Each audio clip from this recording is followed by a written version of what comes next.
Boa noite, querido. Graças e paz a todos. Amém? Que Deus possa continuar nos abençoando por meio agora do meditar na palavra do Senhor. Eu gostaria de convidar os irmãos a abrir a Bíblia no Evangelho de João, capítulo 14.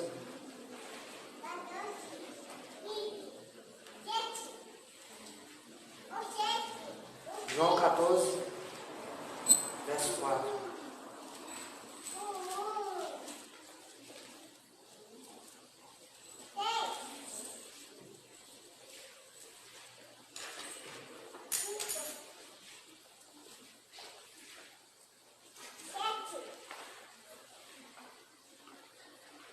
João 14, verso 4 diz: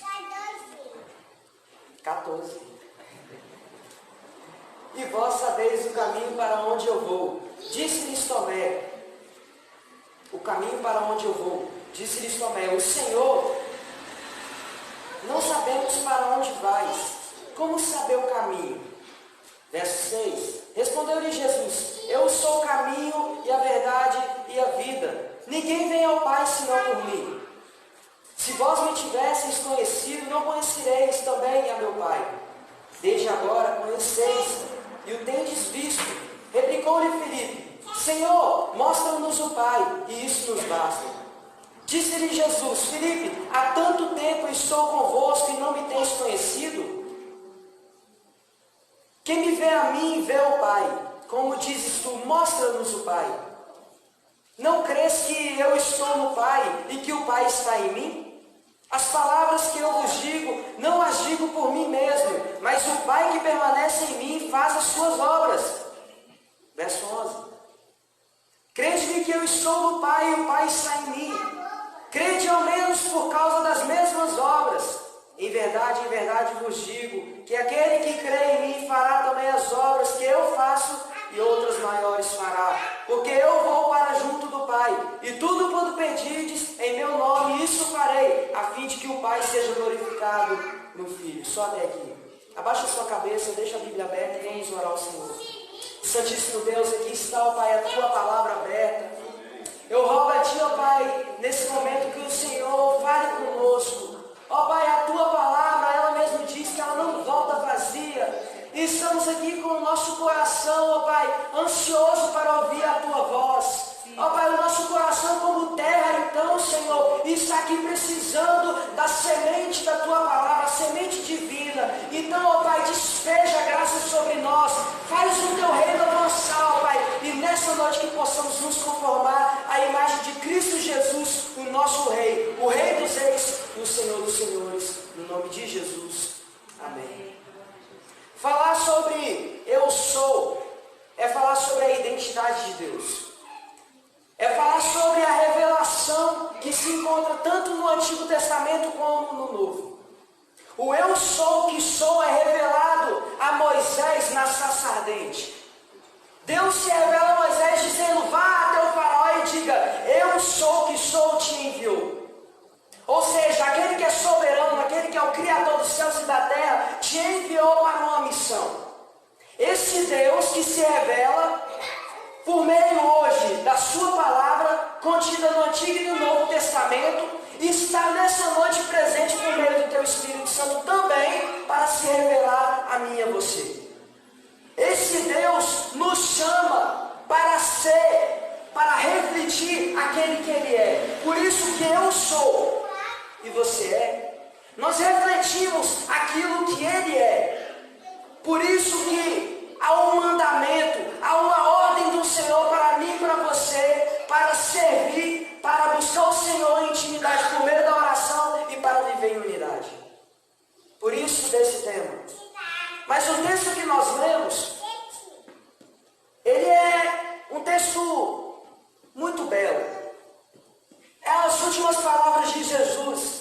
Jesus está indo para ser crucificado. Então ele deixa uma palavra de conforto para os seus discípulos, dizendo para eles não se turbar o coração, não andar tribulados, porque para onde ele iria havia moradas. Jesus traz uma esperança futura e presente. Jesus é a nossa esperança, tanto no presente quanto no futuro. E ele nos traz diversas lições por meio desse texto. Mas antes de entender um pouco sobre serviço, oração e unidade, fazendo um pouco diferente, eu gostaria de convidar os irmãos a meditar um pouco sobre algumas reações que nós, os seres humanos, têm para com a mensagem do Senhor. Antes de entender sobre serviço, oração e unidade, nós precisamos entender quem nós éramos e quem somos agora. E talvez entender até mesmo quem alguns de vocês são. E por isso eu gostaria que você abrisse, voltasse um pouquinho para João capítulo 1, verso 5.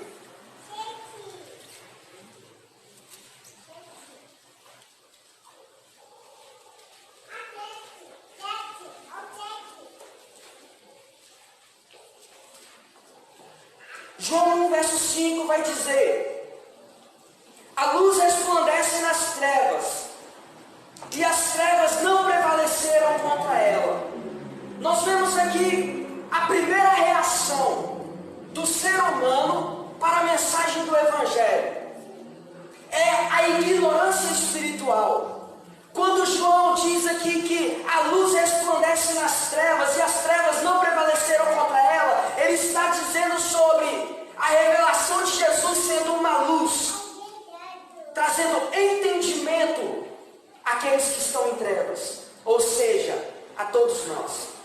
Nós estávamos em trevas e Jesus, sendo a luz, iluminou o nosso conhecimento para a glória de Deus. Paulo vai dizer isso à igreja de Corinto.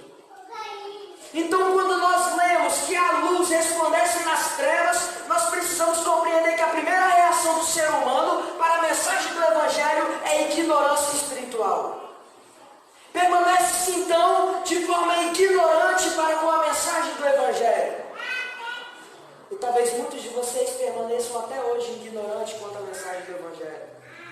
A ordem do Senhor para servir, para buscar Ele por meio de oração e para viver em unidade, só pode ser feita por uma mente que compreendeu, que entendeu o Evangelho. Se você permanece ignorante quanto às verdades espirituais que é contida nessa palavra, então para você, todos esses três termos vão ser o peso.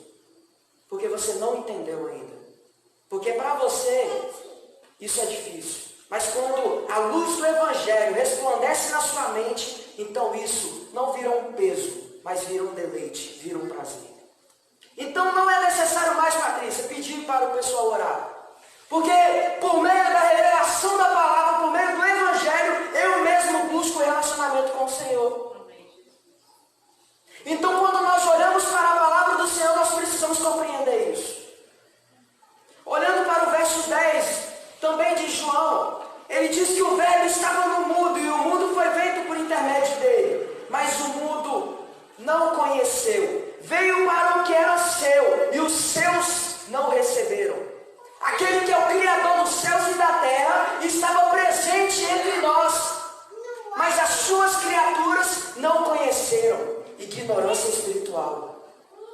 Com os seus próprios olhos, o Rei dos Reis, o Senhor dos Senhores, estava na frente deles, mas eles não conseguiram ver. Eles permaneceram ignorantes. O mundo não conheceu. E como uma pessoa que estava conversando alguns dias atrás comigo, disse que se Jesus estivesse nesses dias, andando no meio de nós, ainda assim ele seria morto. Ainda assim ele seria rejeitado. Ainda assim. Talvez muitas igrejas o colocariam para fora. Ainda assim iriam permanecer na ignorância. E ignorância é essa que o próprio João, no capítulo 3, vai dizer que para mudar essa ignorância é necessário nascer de novo. É necessário uma nova vida para compreender ao Senhor. Essa é a primeira reação do ser humano, ignorância espiritual. A segunda reação está no capítulo 3,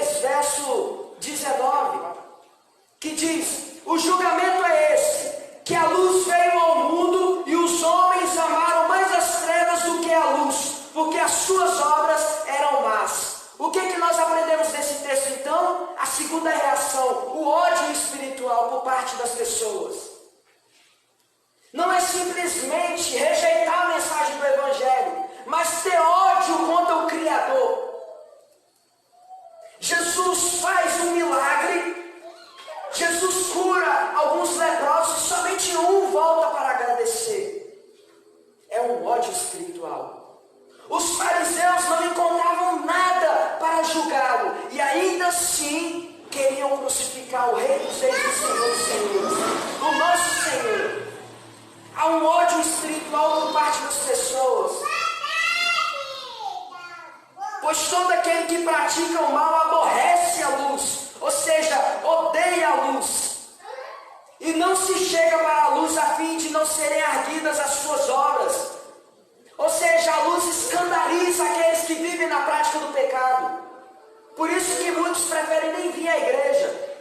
Eu não vou para a igreja não, eu vou melhorar a minha vida, quando eu melhorar então eu vou. Não existe isso.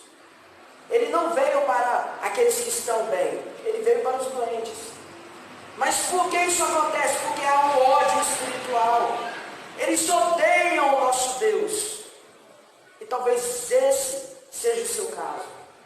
Talvez você venha na igreja, ouça a mensagem, talvez você já ouviu a mensagem do Evangelho e ainda se permanece com ódio espiritual para com Deus. Você ouve a mensagem, ouve o apelo, sabe que precisa se converter ao Senhor, sabe que se Jesus voltar hoje, você vai ser condenado ao inferno, e ainda assim você permanece com ódio espiritual. A terceira reação que nós aprendemos está no verso 36 do capítulo 3. Ele diz: por isso, quem crê no Filho tem a vida eterna. O que todavia se mantém rebelde contra o Filho não verá a vida, mas sobre ele permanece a ira de Deus.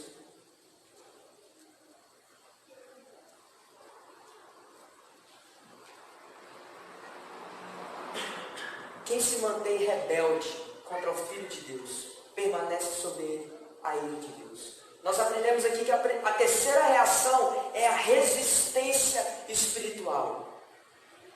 As pessoas permanecem resistentes quanto à mensagem do Evangelho. É pregado o Evangelho, convertam-se de todo o seu coração, entregue-se a Jesus.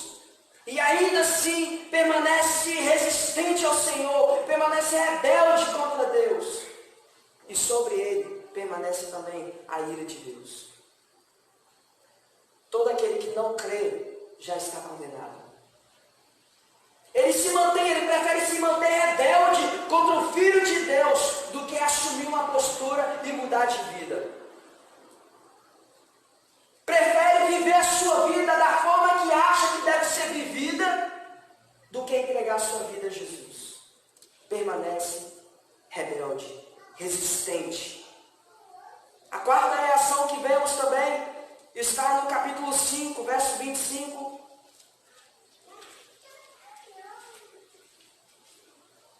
Que diz: em verdade vos digo, que vem a hora e já chegou, em que os mortos ouvirão a voz do Filho de Deus, e os que a ouvirem viverão. A quarta reação é morte espiritual. Há pessoas que nos ouvem, que estão mortas. Por isso que não conseguem orar. Por isso que para elas oração é um peso. Eu poderia muito bem vir aqui com uma lista para vocês, dizendo: olha, irmãos, vocês precisam orar, vocês precisam servir, você precisa entregar a cesta básica, você precisa fazer isso, ler mais a palavra, tal. E seria apenas uma lista de legalismo e de moralismo, de coisas e regras que vocês iriam sair dessa noite tentando cumprir. Mas se você é um morto, você não consegue cumprir. Porque aquilo que é espiritual se discerne de forma espiritual. Para você compreender aquilo que está contido nessa palavra, você precisa nascer de novo. Para você compreender esse entendimento que é espiritual, que é loucura para alguns, você precisa nascer de novo. Senão você não vai compreender. Você vai ser como muitos cientistas. Lê a Bíblia de capa a capa, mas não consegue compreender. poder não foi dado para os grandes, foi dado para os pequenos. Por isso que é loucura para os sábios, mas para aqueles que creem é poder de Deus, é salvação. Aleluia. Então o estado da humanidade, a reação do ser humano é morte. E há algumas pessoas que dão um diagnóstico para a nossa humanidade, dizendo primeiro que eles estão bem, nós estamos bem, nós só recebemos influências de terceiro, influência da sociedade. Quem faz com que o seu filho fique desobediente é a escola, são os amigos dele, são a vizinhança. Há uma outra forma de ver também, dizendo que a sociedade ela está doente, mas ela pode melhorar. E há um terceiro, que é esse que a palavra diz e que eu acredito plenamente, que a sociedade ela está morta completamente, e ela nada pode fazer. Efésios 2 vai dizer que nós estávamos mortos nos nossos delitos e pecados. E o morto, meu irmão, eu não sei se você sabe, mas o morto ele não pode fazer nada. Se eu vou num velório e o morto está ali, o que o morto pode fazer? Nada. Ele está morto. Como Lázaro foi chamado para fora. O que Lázaro fez? Nada. Ele só obedeceu à voz daquele que o chamou. Por isso que a Bíblia nos diz que, em verdade vos digo que vem a hora e já chegou em que os mortos ouvirão a voz do Filho de Deus, e os que a ouvirem viverão. Jesus nos chama, Jesus chama os mortos. Ei, venha para fora. Então você ouve a voz do Senhor e crê por meio da fé, então você é gerado de novo. Você serve ao Senhor, você é nascido de novo. Porque o Espírito Santo, por meio da palavra do Senhor, te chamou. Então, a morte espiritual. A quinta reação está no capítulo 6, verso 44 e depois o 65. Ninguém pode vir a mim se o Pai que me enviou não o trouxer, e eu o ressuscitarei no último dia. Verso 65. E prosseguiu por causa disso. É que vós tenho dito, ninguém poderá vir a mim se pelo Pai não lhe for concedido. O que nós aprendemos aqui? Que há uma incapacidade espiritual por parte das pessoas. Eles estão mortos. Eles só podem ir até Deus se ouvirem a mensagem do Evangelho. Se por meio do Evangelho o Espírito Santo agir no coração e chamar essa pessoa da incredulidade para a vida, então ele pode responder com fé e ser salvo. Há uma incapacidade por parte da sociedade de crer em Deus. Essa é a quinta reação do ser humano. A incapacidade, eles não conseguem ir até Deus. Precisam da pregação do Evangelho, precisam da minha oração e da sua oração, para que o Espírito Santo vá até o coração deles e quebre o coração deles, então os traga a luz do Evangelho. A sexta reação está no capítulo 8, verso 34. Replicou-lhe Jesus: em verdade vos digo, todo o que comete pecado é escravo do pecado. Verso 44. Vós sois do diabo, que é o vosso pai, e quereis satisfazer os desejos. Ele foi homicida desde o princípio e jamais se firmou na verdade, porque nele não há verdade. Quando ele profere mentira, não fala do que lhe é próprio, porque é mentiroso e pai da mentira. A sexta reação é escravidão. As pessoas que não se converteram ao Senhor Jesus são escravos dos seus pecados. Não conseguem largar a prática do pecado. Vivem constantemente em rebeldia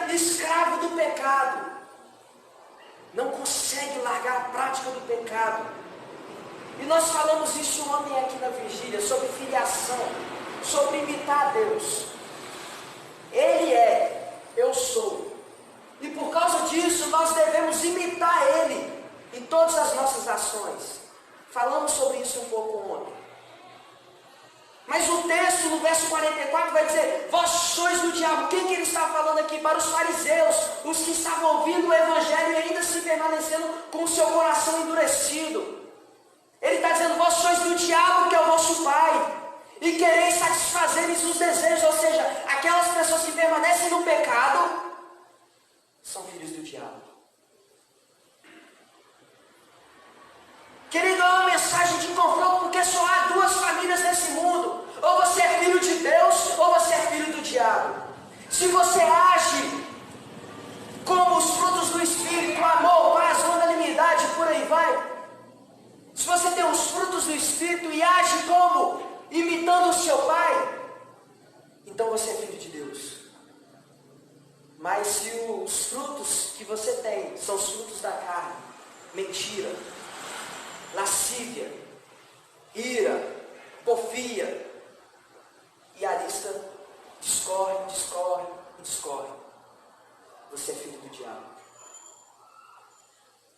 Eu não estou falando que há uma vida de perfeição, não estou falando, mas eu estou dizendo que aquele que é convertido, ele não vive na prática do pecado, pois ele aborrece, ele odeia a prática do pecado.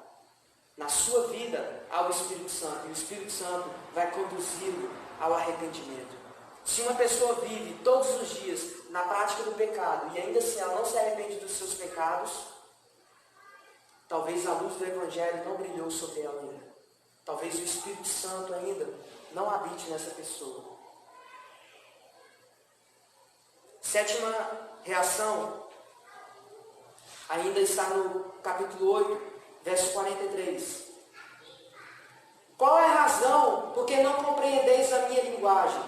É porque sois incapazes de ouvir a minha palavra. Verso 47. Quem é de Deus, ouve as palavras de Deus. Por isso, não me dais ouvidos, porque não sois de Deus. Quando um pai... A Patrícia falou aqui um pouco sobre os adolescentes, né? Citou algumas frases. Quando um pai fala com um adolescente e ele não ouve, ele desobedece, o que ele está fazendo com o pai? Ele está tampando os seus ouvidos. Não está dando ouvido àquilo que o pai está falando. Conosco é da mesma forma. Com aqueles que ainda não se converteram é da mesma forma. A sétima reação aqui é a surdez espiritual. Não consegue ouvir. E talvez seja esse o motivo, porque o pastor prega a mensagem em todos os domingos, porque nós desdobramos cantando, fazendo teatro, orando, e ainda assim pessoas ainda não se converteram, porque são surdas. Vem para a igreja, tem o seu ato religioso de vir à igreja, achando que o ato de vir à igreja vai salvá-la, mas ela permanece surda. A mensagem ela entra por um ouvido e sai do outro. Ainda não entrou no coração. A semente, ela caiu no coração que é espinhoso e o espinho sufocou. Ela caiu num coração que é duro. E ali, por meio da tribulação da vida, matou aquela semente. Talvez seja esse o seu coração nessa noite. Talvez esse seja o seu caso. Talvez você esteja morto, talvez você seja um ignorante, talvez você mantenha-se resistente o tempo todo. Você já ouviu a mensagem do Evangelho, sabe que precisa se converter e ainda se permanece relutante contra o Evangelho. E mais uma vez o Senhor está te dando uma oportunidade, te chamando: arrependa-se dos seus pecados e creia no Cristo vivo. Creia no sacrifício do Senhor. E mais uma vez Ele está te dando uma oportunidade. Essa era a nossa vida anteriormente. A vida daqueles que não foram convertidos. Aqueles que viveram relutantes contra o Evangelho. O morto, que precisa da graça do Senhor. Mas o Senhor, sendo muito amoroso, Ele enviou o seu Filho, nascido sobre mulher, sobre a virgem. Ele veio, viveu uma vida perfeita, cumpriu toda a lei, fez toda sorte de milagre, pregou o evangelho do reino dos céus, salvou pessoas por meio do sacrifício da cruz. Salvou a mim e muitos de vocês. Essa é a mensagem do evangelho. Como diz Paulo em Colossenses, ele nos transportou do império das trevas e nos transportou para o reino do Filho do seu amor. Essa é a mensagem do evangelho, querido. Ele nos tirou da escravidão e nos deu liberdade. Ele nos tirou da morte e nos colocou na vida. Ele nos tirou da surdez e nos deu ouvido para ouvir a sua voz. Ele curou a nossa cegueira e nos deu olhos para olhar a sua beleza. Ele nos deu mente para contemplar e entender a sua mensagem. É isso que o Senhor Jesus fez. Nos salvou. Isso tudo se define em uma palavra apenas: graça. Graça sobre graça e mais graça. É somente graça, querido. Nada mais. Então, por meio disso, nós podemos compreender do porquê nós servimos. Porque nós somos servos. Ele nos chamou, nos tirou da escravidão e agora nos faz servos, não do pecado, mas da justiça. Agora, Ele não nos deixa idolatrar e viver de vaidade para com o mundo, mas agora Ele nos religa com o Pai, faz com que eu e você tenha acesso pleno ao trono da graça. Agora Ele faz de pessoas que estavam olhando para si próprios, estavam perdidos no mundo, Ele cria por meio disso um só povo, uma só comunidade, uma unidade. Por isso que nós somos família, aliás, bem no singular, povo de Deus. Então, por meio disso tudo, dessas reações, por meio de compreender então esse ato sobrenatural, essa ação, essa graça do Senhor para a minha e a sua vida, agora eu gostaria de concluir na mensagem que está lá em João 14. João 14, no verso 6.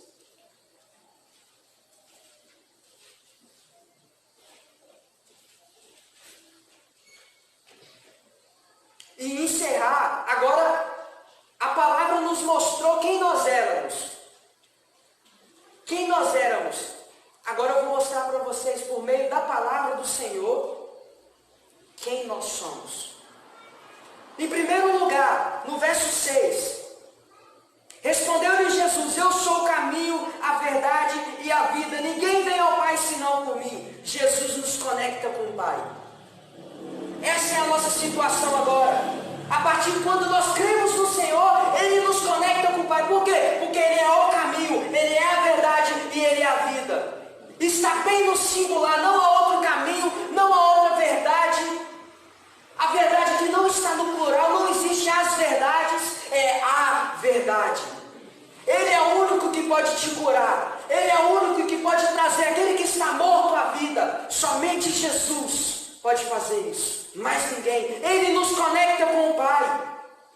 Ele pode resolver a tristeza que está no seu coração, a angústia. Você sabe que você já tentou todas as coisas e ainda assim você permanece com essa angústia, essa tristeza no seu coração e sabe que não há mais caminho.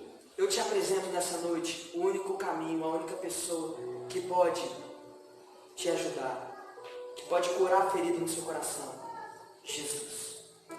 Jesus nos conecta com o Pai. Jesus nos conecta com o eu sou. Em segundo lugar, no verso 7, ele vai dizer: se vós me tivesseis conhecido, conhecereis também a meu Pai. Desde agora os conheceis e o tendes visto.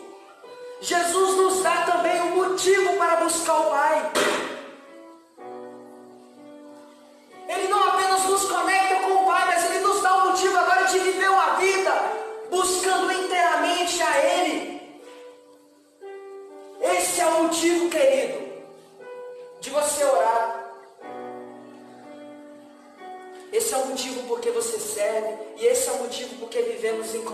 unidade, em união. Porque nós estamos conhecendo a Ele, e se nós conhecemos a Ele, nós sabemos que há um modelo perfeito de unidade. Qual é o nosso modelo de unidade? O Pai, o Filho e o Espírito Santo. 3 em 1, vivendo em comunhão um com o outro. Jesus disse que Ele não fazia a sua vontade só, Ele fazia a vontade do Pai. Ele veio ao mundo para agradar o Pai, para glorificar o Pai, e por meio de glorificar o Pai, Ele seria glorificado no mundo. Jesus nos dá um motivo para buscar o Pai. Qual é o motivo de buscar? Para conhecê-lo. Somente dessa forma, somente conhecendo ao Senhor, nós vamos refletir aquele que é e que vive dentro de nós. Hebreus capítulo 1 vai dizer que Jesus é o resplendor da glória do Pai. Mas Romanos capítulo 8 vai dizer que o propósito eterno da minha e da sua existência é para que sejamos parecidos com Jesus. Romanos capítulo 8, verso 28 e 29. O propósito da nossa existência é para buscar o Pai. E qual é o resultado de estar conectado então com o Pai, de viver junto com o Pai, de conhecer o Pai? O verso 12 vai responder: em verdade vos digo, que aquele que crê em mim fará também as obras que eu faço, e outras maiores fará, porque eu vou para junto do Pai. Esse é o motivo de viver conectado em relacionamento com Deus, para conhecê-lo e torná-lo conhecido em todas as nações da terra. Esse é o objetivo da sua existência, querido. Esse é o objetivo da sua existência, glorificar Ele, o Senhor dos Exércitos. Esse é o objetivo, fazer obras que Ele faz e maiores ainda. Que obras são essas? Que obras são essas? Jesus pregou o Evangelho apenas em Jerusalém, e no círculo ali, em Jerusalém. Não passou muito daquilo, mas Ele separou 12 homens, comissionou 12 homens, e os enviou para a Judéia, Samaria e até os confins da terra. E estamos nós aqui por causa dessa missão, por causa desse comissionamento. Quando nós entendemos que nós somos chamados para estar conectado com o Pai, motivo para buscar o Pai todos os dias, e por causa disso, o resultado que gera em nós é fazer obras que eu faço e maiores ainda. Esse é o objetivo da nossa existência. Isaías vai dizer: direi ao sul e ao norte, chame-os, porque eu os criei. Eu criei os meus filhos para a minha glória. O objetivo da sua existência é glorificar a Deus. Apenas isso. E querido, eu gostaria de encerrar com essa pergunta: você tem vivido para a glória do Senhor? Você tem refletido quem Ele é? A sua vida reflete aquilo que Ele é? Pois Jesus foi o espelho do Pai. E agora, por meio da salvação do Senhor, Ele nos conecta com o Pai, faz com que eu e você sejamos filhos. E os filhos têm que agir como o Pai age. Por isso Efésios 5 vai nos pedir, vai nos ordenar, aliás, que sejamos imitadores de Deus. Percebe, querido, que o Evangelho é toda essa graça, é toda essa grandeza que nos chama de uma vida que nós vivemos para uma outra novidade de vida.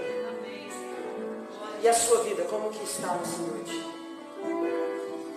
Será que você é uma pessoa que ainda está morta espiritualmente? Você ainda não conheceu o Evangelho? Você ainda permanece relutante contra o Evangelho? Você sabe que a sua família está sofrendo por causa disso? Você sabe que todos ao seu redor estão sofrendo por causa disso.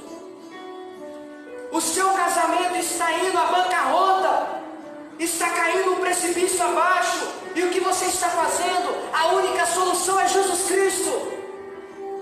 Ele pode reafirmar as alianças. Somente uma nova vida pode trazer esperança para aquilo que está acabado. Somente Jesus pode fazer isso. E eu gostaria de convidar você para ficar de pé nesse momento. Querido, eu não vim aqui nessa noite pregar o que você quer ouvir. Eu vim pregar aqui o que você precisa ouvir. Em momentos de pandemia, muitos estão entregando a sua vida ao suicídio. Muitos casamentos estão se desfazendo nesses dias. Há uma perseguição dos filhos para com os pais e dos pais para com os filhos.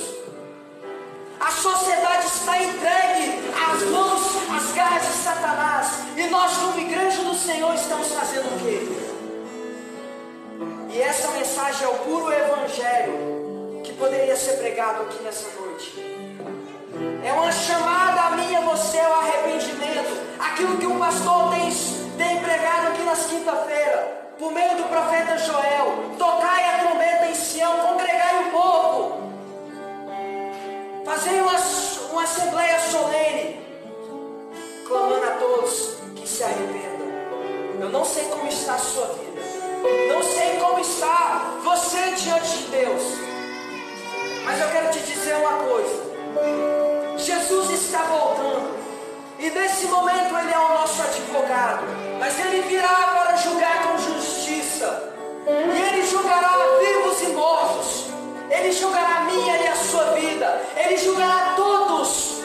Ninguém estará impune diante do seu julgamento. E Ele chama a mim e a você, nos convida ao arrependimento.